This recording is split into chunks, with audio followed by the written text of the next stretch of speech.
ওরে বাপরে, এটা আমার সাথে কি হচ্ছে রে?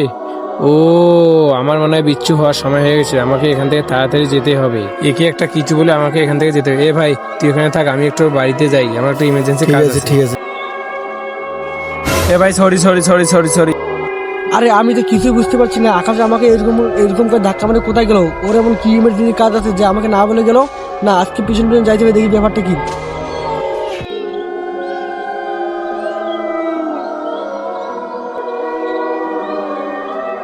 বুঝছি না রে, আকাশ এরকম করে আমাকে ধাক্কা মারে আবার জঙ্গলে এসে কি করে? আমি ভাবছি ওর নাকি বাড়িতে কাজ আছে, তো ও জঙ্গলে এসে কি করে? না, ব্যাপারটা আমাকে লুকিয়ে লুকিয়ে দেখতে হবে।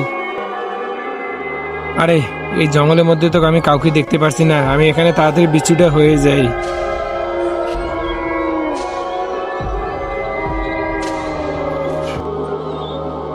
ওরে বাপরে, এটা আমি কি দেখলাম? আকাশ তো এখানে একটা বিশাল বড় বিচ্ছু হয়ে গেল রে। না, এই কথা আমার তাড়াতাড়ি গ্রামবাসী থেকে বলে দিতে হবে, নাহলে তো আকাশকে সবাইকে মেরে ফেলবে। না, যাই তাড়াতাড়ি যাই। বিচ্ছু হতে অনেক শান্তি লাগতেছে রে। আরে, ওটা কুদ্দুস না? ও তো আমার বিচ্ছু হওয়া দেখে বলেছে না, তাড়াতাড়ি ওকে মারতে হবে, নাহলে তো এই পুরো গ্রামবাসীকে বলে দিতে হবে। না, যাইতে হবে, এখনই যেতে হবে। এই, তুই আমার বিচ্ছু ভাই দেখে ফেলেছিস, এখন তোকে মারবো না, ছেড়ে দেবো সব অডিয়েন্সের উপর। অডিয়েন্সরা যদি সাবস্ক্রাইব করে তাহলে তোকে ছেড়ে দেবো। তো বন্ধুরা, তোমরা যদি আমাকে বাঁচাতে দাও তাহলে আমাদের চ্যানেলটা সাবস্ক্রাইব করে পাশে থাকবে।